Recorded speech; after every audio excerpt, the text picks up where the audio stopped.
Yo, yo, what up, what up? How's everybody doing out there in T World? T World. Um, so as you are, probably can tell, this video is gonna be about Dave Chappelle Sticks and Stones. I watched it about 3 times, and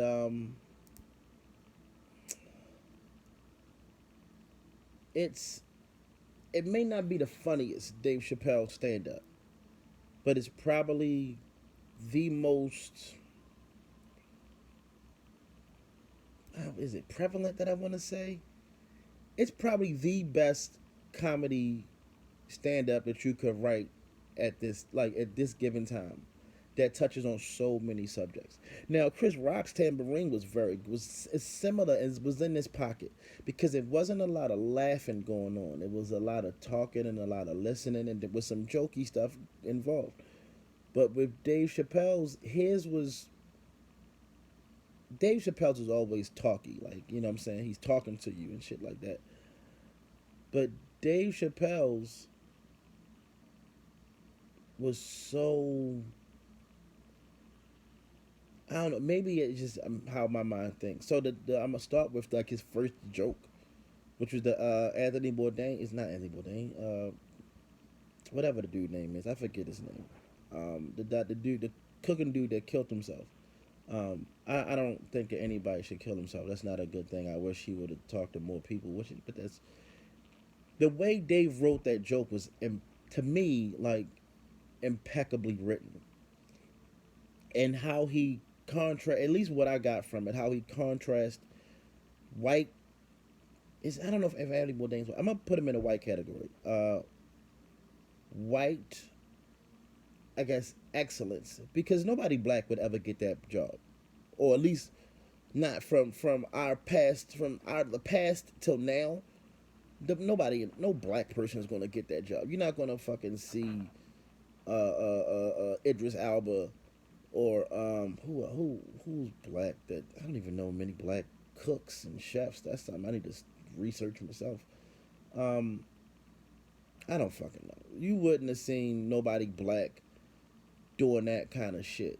So Trick Daddy, you know what I'm saying? They're not gonna give Trick Daddy that kind of position. You know what I'm saying? They're not doing that. So this white man who has like Dave Chappelle said, like yo, the greatest job in the world. I don't see or I don't get what job would be better than that. You get to travel the world. Now the worst thing is probably, well, no, he's probably not going solo all the time. He's with his cameraman and shit like that. He probably would prefer to be maybe around his family a little bit more, something like that. But it's not. But then he gets like breaks, and I'm pretty sure he can. Man, whatever. Arguably the greatest job in the world that you could have. Because what pressure do you have? Oh, you got to eat today. Oh, you got to be friendly to somebody today. Talk to somebody today. You know what I'm saying? Like, and learn. You got to learn and get some knowledge while you eating. That doesn't seem like that hard of a job. But I mean, anything that you do could, I guess, I don't know. Obviously, it broke him down because he killed himself in like what he said, like a luxury apartment in France, a luxury hotel in France. Like he just hung himself. I don't know. Who knows what he was going through? He had to have like I don't know. I don't know. At this point in time in my life, you could like, I would love to have a job like that where I just get to travel the world and eat food, go to different countries and continents and shit like that, and just try food out. What? Man? What? That would be love, love on another level. But then how he contrasted that with a black man in America who was, and how I'm seeing the whole joke, who went the right way, went from the ghetto with his brain, went to, I think he got into like an Ivy League school. And maybe this is like a completely made up tale, but I'm pretty sure this tale exists somewhere in the world, somewhere in America, even if he doesn't know for sure. Um, Guy from the hood, don't really got much. Um, got into Ivy League schools, meets the girl that he likes, marries her, probably the wrong girl or the wrong time, and goes about America, going through America the right way, going to school, getting an education, not being a nuisance, quote unquote. You know what I'm saying? I won't even. I don't. Which I don't approve all the way through of all that mess anymore. Um, and you get divorced, lose all your shit, half your shit, and you living with your mother. Now you work. You were supposed to be a lawyer. Now you work for Foot Locker as a manager. Now, granted, you probably making 50, 60 grand, but you still a manager at Foot Locker. You know what I'm saying? Um, and the contrast of how, like, at least growing up in my era, I don't really remember too many people killing themselves. I don't. I don't remember too many people committing suicide. It just wasn't. And I'm not gonna say in the black community it's not a thing. It happens. It definitely happens. Um, but still, who do I know? Well, yeah, the people that I know that did it were white. Um, my homeboy Billy, he killed himself apparently, from what I remember, and Noah, my homeboy Noah, killed himself. Um, I don't know many. You might have people that may have tried, but nobody's like not too many people that I know have gone to the hospital and had you know what I mean, and had to go that kind of route for it. Now, like I said, I'm not saying it's not there. I don't because I don't know everybody. I'm just talking about in my personal circle. Um, I don't know anybody like that, and I don't remember anybody ever talking about that when we was growing up as kids.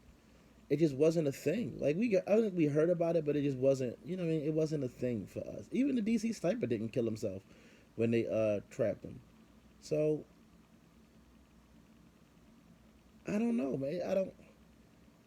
I don't know. And so for you to be so I guess the contrast that I got, and maybe I've already explained it, but the contrast that I got is that like I think that in a subtle way he was trying to say that the black because in a few of his older few not older but some of the older yeah they older I guess whatever older stand-ups he was talking about like how, a brittle spirit and he was talking about with the YouTube movement. I think that was another play on brittle spirit because I don't know what Bourdain or Bourdain, whatever Anthony Bourdain was going through. Yo, you got to. I don't. Maybe maybe his mind wasn't ready for that to understand and comprehend the level of success, like the level of accomplishment and achievement that people like. Everybody, I'm not gonna say everybody. People like good food. You get to and I'm one of those people. I'll try any kind of food, like at least once, and see what it tastes like. You never know. You never know because that's how you become a great. I'm not saying that I'm going to be trying to be a great chef, but that's how you become a great chef because you could turn something that people don't like. Okay, well I taste this acidity. Oh, and what combats acidity. Oh, this or something sweet or blah blah blah blah blah, and I can mix these two together. This will give a good flavor. Oh, what if I do? You know what I'm saying? So it's about just trying shit out, seeing what's going on, what teases the palate. Now, you only taste what four different tastes. I think it's like sweet, salty, bitter, and something. I don't know. But then there's so many multiple combinations that you can, from things because then you got textured and you got like whatever, you know what I'm saying? You get what I'm saying. And then you get to just travel. You're traveling the world, talking about the food you eat. And maybe it's hectic, maybe it's hectic, but I don't see it being that hectic because you're not rock star. I think when people, so I've seen like Guy Fieri walking down the street. Now people do want to stop him, but he don't need like 500. He don't need 50 bodyguards. He need one dude. He had one bodyguard that was with him, and they was down Miami walking whatever. And I was like, oh shit, this Guy Fieri. And maybe because I'm not the kind of dude, I don't like. I've been like next to Spike Lee, like legit. Went up to Radio City Music Hall to go see Dave. Actually, ironically, go to see Dave Chappelle, and I walked right past Spike Lee, and I'm like, oh shit, that's Spike Lee. Like I don't. It doesn't.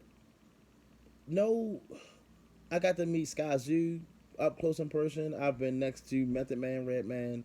Um, I've been next to stars, man, and it's just like, or celebrities or whatever, and I'm just like, now the who I might fan out over, maybe Lupe Fiasco, but I wouldn't even fan out. I would be like, yo, you're one of my shit. I got to meet Mace and shake Mace's hand. He's one of, but it's different settings for the Mace and Big Crit thing. Like I can't talk, you know, I don't know you, so I don't want to talk to you like, you know, I don't know, whatever. I guess the setting's different. I got to meet SZA, and I'm a fan of hers. I probably should have been smoking when I met SZA. I should have been like less high. And I wished I did so many different things meeting SZA. I wish I'd have wore that shirt. I wish I'd have talked about the song I wrote. Um, I gave her. I gave her. I did a lot of research. Me and Millie was researching some shit. And I don't know how she. You know what I mean? I don't know. Whatever. Who knows? So I've met. So I don't. But I don't know what that the celebrity status is like.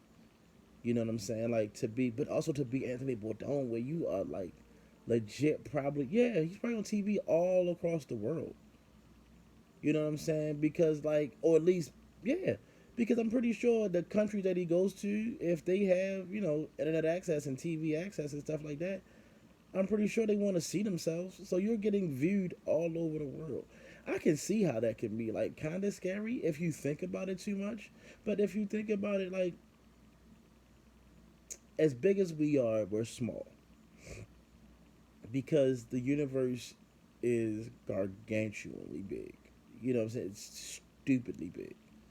And like if it, who knows how true it is, but I believe it because there's no way in hell that I believe that we're the only living creatures um in the universe. It's no fucking way. It's no way. I don't even know if we're the most advanced. You know what I'm saying? I doubt it if we're the most advanced because apparently um they say that we get a lot of our shit from aliens. Like we you know, aliens exist. We got like the CD player from them. We got, you know, MP3 from them and shit. Like that's what they say. I don't know how true it is or whatever.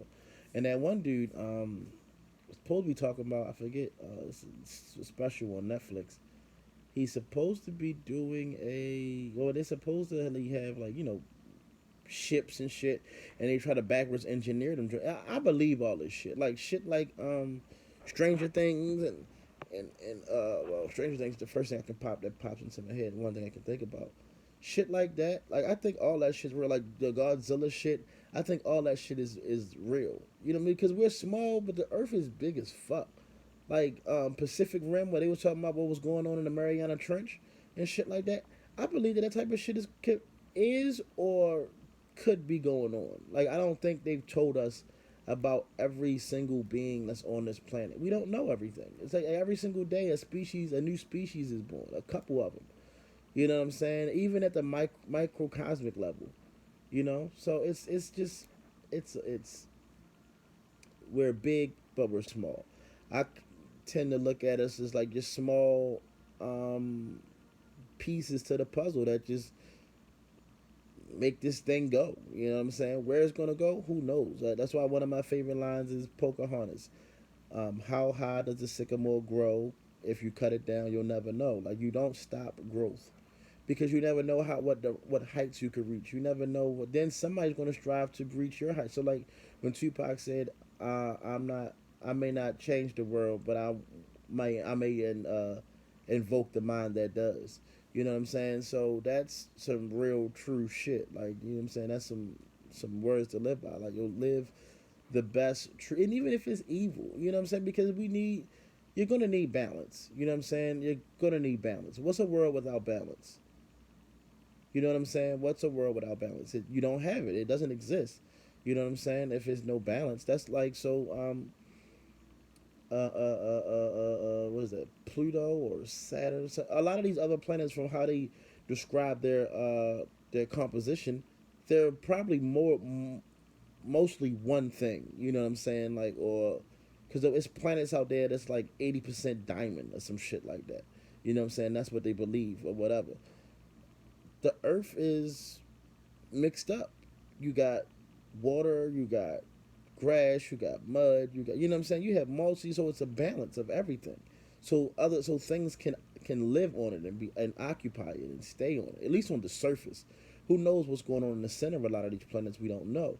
But if it's not on the surface, that means that it's confined, and who knows how many levels it's sunken down to and to understand what percentage it is that these people. You get what I'm saying? I hope you do. I hope I didn't finish that whole sentence for people to understand what I was saying. Um, but back to the Anthony Bourdain thing with like that. To me, it had me thinking like, did Dave write this joke to talk about how powerful the black spirit is versus the white spirit? Like, no matter how high, no matter how low, like because this black guy who faced some of the lowest of lows, and he had to live with his mom for 10 years. He's been living with his mom for 10. That's why I think the story is a little bit exaggerated. Maybe that aspect is exaggerated because 10 years, you were a lawyer. Like to try, well, I don't know. Who knows? Depends on how high he was. Well, the higher the easier. So, I don't know. Whatever. Um, that's why I don't really know if the joke is true, how true, what truths and what lies are in the joke. But that black spirit is just way stronger.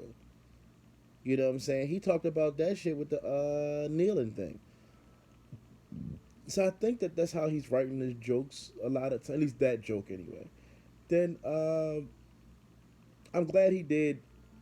Even if he doesn't believe, say behind closed doors, he's like, nah, yo, I think that Michael Jackson shit was fucked up, and I think he did it.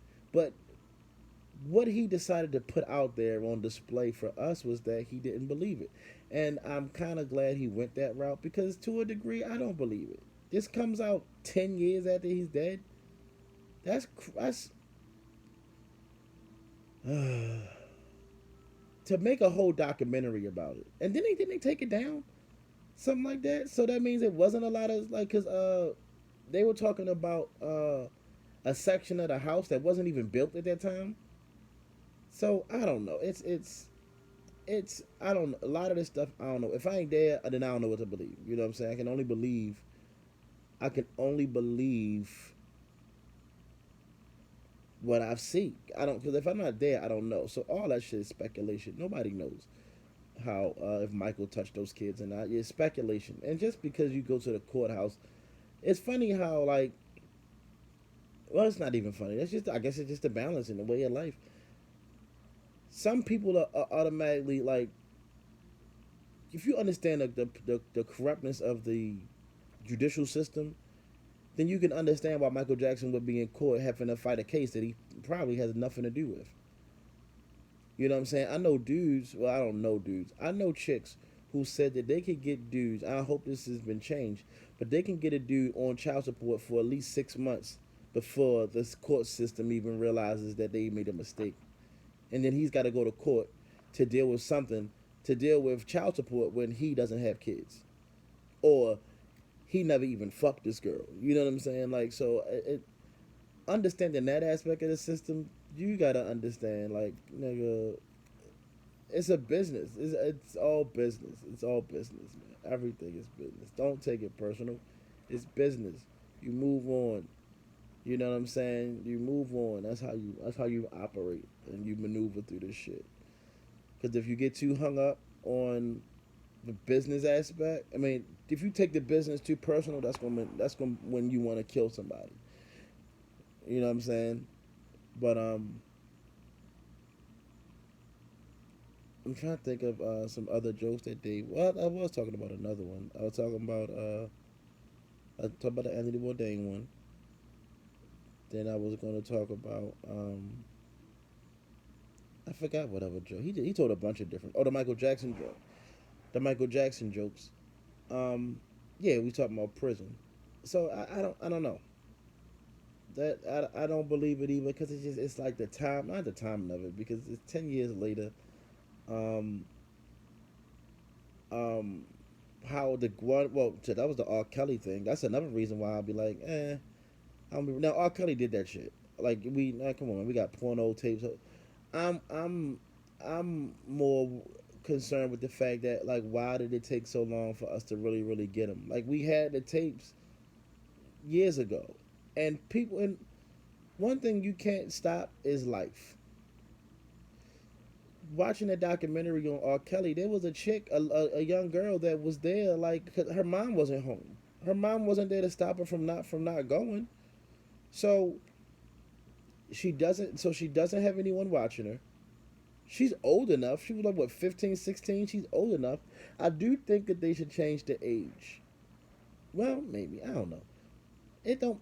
Okay, so you think that a 21 year old or 18-year old is more mentally capable to handle a 31-year old versus a 16-year old, 15-year old. Now 14, 13. For me, it's just weird. You know what I'm saying? So at my age, I'm 34. So there's no way. Even an 18-year old would still kind of feel weird if got divorced and all that shit, and I'm go back out there to a field like an 18-year-old girl. She would have to look very mature, and she would have to actually act very mature too, possibly. Unless she just know that it is what it is, and we just smash it. I might give her a couple dollars every once in a gray, nothing too crazy. But nah, it's R. Kelly, 34, fucking 14-year-olds. One thing I will say, if a 14-year-old girl wants to fuck somebody, and she's got the time, they'll be persistent because they don't because that's their horn dog. You know what I'm saying? That's who she wants. She can find him. She can get him. You know what I'm saying? It's almost like how a man. It's almost how a man. If a man wants to rape, he's gonna rape. You know what I'm saying? It's almost in that same sense. Like he that driven to want it. But the thing is, a dude would more or less just give in and be like, all right, yo, whatever. Well, shit, I know it's dudes out here that'll fuck. Yeah, I don't know if this girl was telling me the truth, but I'm not surprised by it. I don't know why she would lie. It's a crazy ass lie. But a female at one point in time told me that her dad and her uncle was molesting her. Like that's I don't even get that. I don't get that one on no level. That's just fucking nutty. You know what I'm saying? Those two, I think those kind of cases should be always brought to the forefront. I think all of them should, but all of those kind of cases should be brought to the forefront. And I think those families need to be studied. And what kind of is it poison? I don't know if it's poison, but what? Yeah, I guess you could say poison. But what kind of I guess masochistic kind of mindset does that create? You know what I'm saying? That has to create a dangerous mind. Um, so I don't know. I don't know. It's a lot. Um, I'm not gonna go into all the Dave Chappelle jokes because this video will get very long. But a lot of the jokes, we needed. I loved the impressions one. I loved that one because they'll people have. It's so much easier now because the people are the law, in a sense, and everybody has a.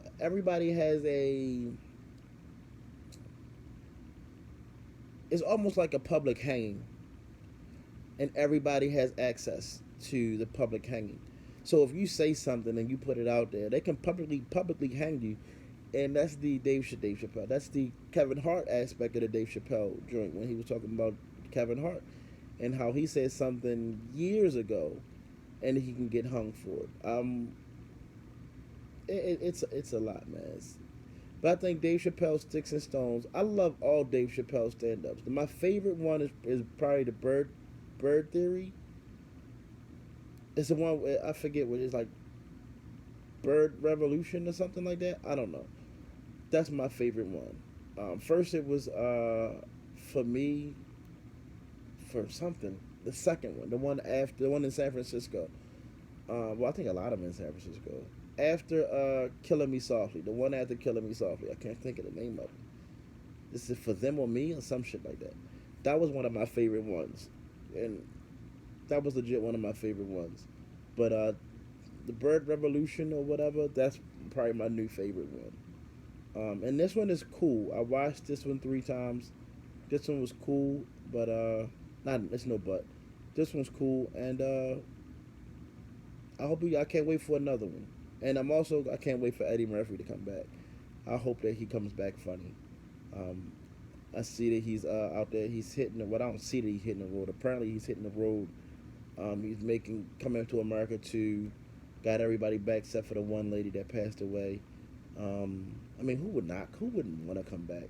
I hope that what you call isn't terrible in it though. I want to say Wanda Sykes.